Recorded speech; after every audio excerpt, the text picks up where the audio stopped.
PDM जो है वो आरिफ साहब और फैसल, पीडीएम तो मरहूम कहा करें अब, मरहूम पीडीएम, और उसकी तो कोई एंटिटी कोई नहीं रही पॉलिटिकल। जो पाकिस्तान की हुकूमत का, इमरान खान का, पीटीआई का मौक़िफ़ है वो दो तरह से है। हमसे जो भी बात होगी अब हम पार्लियामान के ज़रिए से बात करेंगे।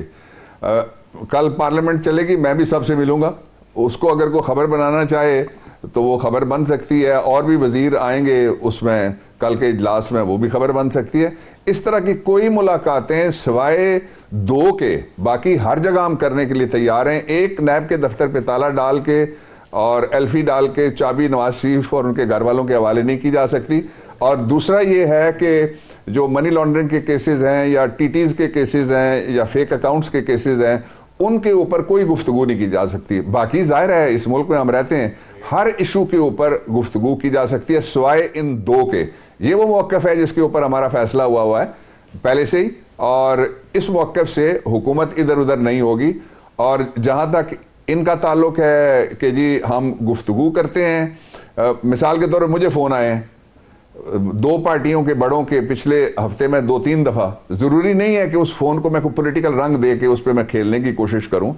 जो एक दूसरे के साथ किसी ने अगर इस तरह का रब्ता किया, लेकिन गवर्नमेंट की तरफ से बहसियत हुकूमत इन दो इशूज़ के अलावा गुफ्तगू हो सकती है, वो भी अब पार्लियामेंट उसका फोरम है। बाबर साहब, ये जो ओपन बैलेट का मसला है या शो ऑफ हैंड्स जिसको कहा जाता है जी, इस पे जी खासी कन्फ्यूजन है मसन कि मसन ये पॉसिबल भी है या नहीं, क्योंकि क्या कहते हैं सेनेट में जो दर्जा बदर्जा ट्रांसफ़र ऑफ वोट होता है उसके हवाले से, तो आया ये शो ऑफ हैंड जो है ये अमली तौर पे मुमकिन भी है इस किस्म के इलेक्शन के अंदर? कोई यानी वो तो नहीं है ना कि पहले वोट दे देगा उसके बाद वो जीत गया, इस किस्म की चीज़ नहीं है। तो ये इस मामले में फिर ये कि जी आइन जो है बड़ा क्लियर है, जब तक आइनी तरमीम ना हो कुछ नहीं हो सकता। तो सुप्रीम कोर्ट क्या कहेगी इस मामले में? देखिए, जो सुप्रीम कोर्ट ने 4 जनवरी को ये प्रेसिडेंशियल रेफरेंस आर्टिकल 186 का वो रख लिया है हेयरिंग के लिए, इसलिए ये तो मैं प्रीएम्प्ट करके नहीं बता सकता कि सुप्रीम कोर्ट क्या करने जा रही है, लेकिन जो सूरत हाल है उससे आप अंदाज़ा खूब लगा सकते हैं। मैं अभी उसकी वजाहत कर देता हूँ। पहला ये है कि आपने कहा कि कॉन्स्टिट्यूशन में लिखा हुआ है, आर्टिकल 226 का आपने हवाला दिया इनडायरेक्टली, कि जो सीक्रेट बैलेट से इलेक्शन होना चाहिए, लेकिन उसमें लफ्ज़ लिखा हुआ है all elections which are held under the constitution. आपके इल्म में है, पुराने आप एंट्रेंच्ड सहाफ़ी हैं, कि ये जो इलेक्शन था सेनेट का, ये इलेक्शन कॉन्स्टिट्यूशन के नीचे कभी नहीं हुआ। ये इलेक्शन एक्ट 1975 बना हुआ था भुट्टो साहब के दौर का, उसके नीचे पहला इलेक्शन हुआ और आखिरी इलेक्शन भी उसी के नीचे हुआ। दरमियान में एक तब्दीली जो आई है वो ये है कि अब जो election act, senate election act है, वो मर्ज हो गया है इलेक्शन एक्ट 2017 के अंदर, इसलिए कि 8 कवानीन पूरे जितने भी थे इलेक्शन से मुतल्लिका, वो सारे के सारे मर्ज करके एक कंपाइलेशन हो गई है एक ही स्टैट्यूट की, विच इज इलेक्शन एक्ट 2017। एक ये, दूसरा ये है कि एक फैसला सुप्रीम कोर्ट ऑफ पाकिस्तान का जो जस्टिस जमाली साहब के दौर में हुआ और एमक्यूएम और फंक्शनल लीग की पटिशंस के ऊपर हुआ, उसमें जो इलेक्शन थे लोकल बॉडीज के, वो सिंध के अंदर ये सवाल पैदा हुआ कि ये कॉन्स्टिट्यूशनल इलेक्शन, इसलिए कि आइन में जिक्र है इन इलेक्शंस का, लोकल गवर्नमेंट्स का, तो उन्होंने कहा नहीं जी ये गवर्नमेंट की मर्जी है कि वो स्टैट्यूट के नीचे इनको, यानी आम कानून के नीचे मुनक्कद करा ले। 2, तीसरा ये कि ये एक नाजुक मसला था, इसलिए कि पाकिस्तान में हमेशा सेनेट के इलेक्शन में ये दावे होते रहे या इल्ज़ाम लगते रहे कि जनाब लोग बिक गए। मैं आपको ताज़ा 2 मिसालें निज़ामी साहब देता हूँ। पहली मिसाल ये है कि जब सेनेट के चेयरमैन का इलेक्शन होता है तो 2 बड़ी पार्टियां जो थीं, पीपल्स पार्टी और मुस्लिम लीग नून, उन्होंने कहना शुरू कर दिया कि जी ये बड़ी धांधली हो गई है और हमारे 64 लोग थे फलानी जगह, इधर आए तो वो 34 रह गए, जब वो वोट देने के लिए गए तो इतने गए और इतने वोट निकल आए। एक पहलू ये। दूसरा ये है कि जब 2013 के इलेक्शन के बाद पीटीआई की गवर्नमेंट में केपी में ये इल्ज़ाम लगा तो एक कमेटी बनाई गई जिसमें 3 पीटीआई के लीडर शामिल थे। उन्होंने इन्वेस्टिगेशन करने के बाद 3 वोटों की अक्सरियत वाली गवर्नमेंट में से 20 लोग इमरान खान ने निकाल दिए।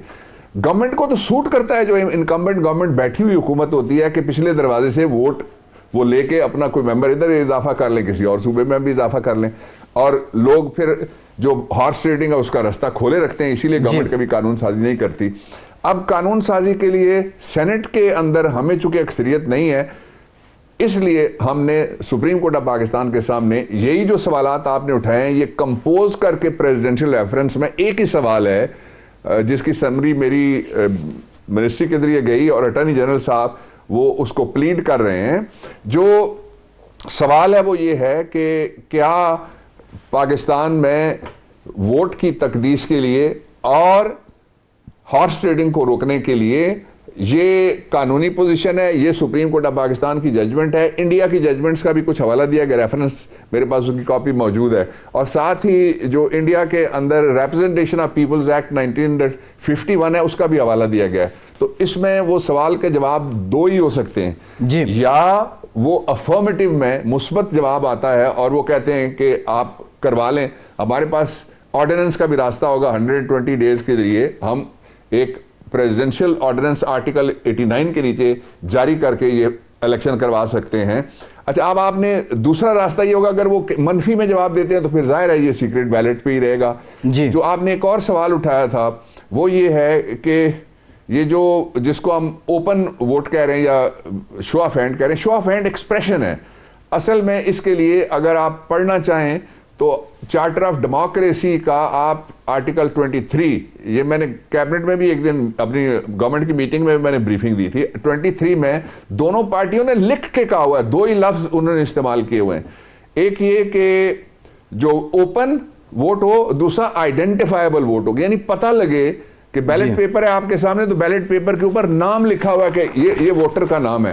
अच्छा, फिर जो उनकी गिनती होगी उसके तरीके के नतीजे में जो छोटी पार्टियां उनको फायदा होगा, इसलिए कि उनके वोट उनको जाएंगे जी। बिल्कुल और ठीक है। उनका जो प्रोपोर्शनल रिप्रेजेंटेशन का सिलसिला है, जिस तरह से खवातीन की नशिस्तें हैं, उनकी नशिस्तें छोटी पार्टियों की बढ़ेंगी। जो असल इशू है वो इस तरह से है कि प्रीएम्प्ट नहीं किया जा सकता किसी भी कोर्ट जजमेंट को कि ये ही हो जाना है। गालिब इम्कान इसका भी है कि हाँ हो सकती है, गालिब इम्कान इसका भी है कि ना हो सकती है। इसको बराबर इम्कान कहा जा सकता है, गालिब इम्कान नहीं कहा जा सकता। अच्छा, दूसरा जो कॉन्स्टिट्यूशनल अमेंडमेंट है उसकी तब ज़रूरत है अगर सुप्रीम कोर्ट ऑफ पाकिस्तान ये जजमेंट देती है कि 226 को इंटरप्रेट करते हुए, यानी आर्टिकल 226 को इंटरप्रेट करते हुए वो कहें जी कि कोई दूसरी सूरत नहीं है सिवाय इसके कि आप आईनी तरमीम के जरिए से ही शो ऑफ हैंड को लेके आएं। अभी तो जाहिर है सुप्रीम कोर्ट ऑफ पाकिस्तान की जजमेंट आनी है, जब वो जजमेंट आएगी तो तब पता चल सकेगा।